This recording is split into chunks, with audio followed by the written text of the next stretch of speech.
Can you walk me through what the last 90 minutes of your day and the first 90 minutes of your day look like? Yeah, for sure. I mean, my morning routine is like fluxed in many ways. Like what I have now that I believe is very important, like before I'll actually have any food or do something like this, is when I wake up, I have a meditation practice. And it's become more spiritual with me over time. At first, it was like, let me learn how to actually quiet my mind.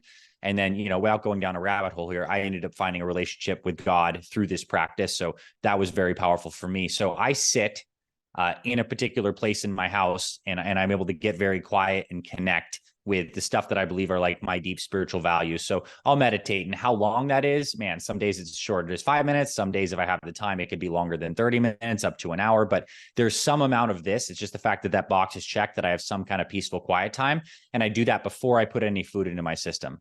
Always better on an empty stomach. So it's kind of like I just won't eat anything or drink any coffee or do anything until that is done. Now, before that, I will rehydrate immediately first thing in the morning because the body needs water. And I will add some minerals in there, some trace mineral drops in there, and that's very good.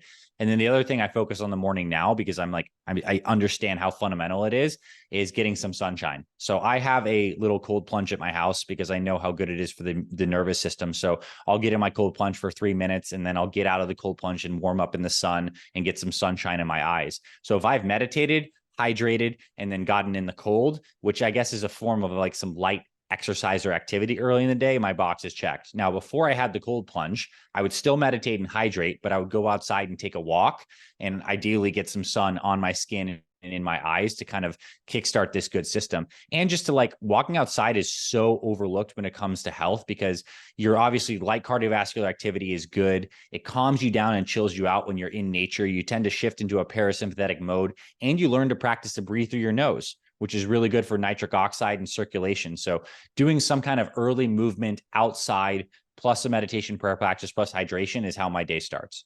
Okay. What temperature is your cold plunge typically? Right now it's 45 degrees Fahrenheit, And I'm which I think is assuming, a nice sweet spot. I think the research shows you can get benefits is like at 50, even at 55. I used to have it at 39. Maybe I got a little softer, but yeah. 45 is where I'm like sitting right now. So I've heard that there's a world of difference between something like 39 and 45, right? I mean, that's It's definitely like, yeah, I mean, at 39, which, I was on for months and months and months.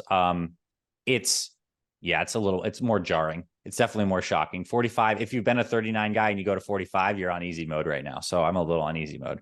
I've been wanting to get into that. I was a cold shower guy back in the day. I Yeah. enjoyed that.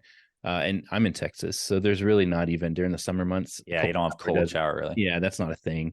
I've been wanting to get into it. Do you use being in Arizona? Do you have one of the big fancy rigs that plug in, or is do you? I have a plug-in rig, and that's what I found is like, look, they're kind of expensive. It's like several $1,000s to get a rig, but like, look, this is like some fundamental stuff. Like the stress of both heat in terms of sauna and in terms of cold taps into our physiology in such a profound and primal way. Like the goal of life is to maintain homeostasis in like core temperature, some kind of homeostasis with hormones and the natural rhythms, but certainly with core temperature. And when we die, the heart and the blood stops pumping and the body gets cold. So when you can use this cold stress, the body has a phenomenal adaptation response. And I think of it as kind of like a cup of coffee.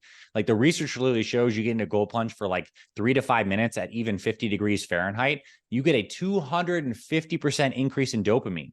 This is like equivalent of someone took like a light hit of cocaine and it's persistent. So it's like, imagine if you could have cocaine without cocaine, as a part of your day. It's massive. And it also affects the immune system. The immune parameters are phenomenal. It also affects your sleep because you learn how to calm down on that vagus nerve that's huge for parasympathetic gets better regulated. So I'm a big fan and I can never really get consistent with it.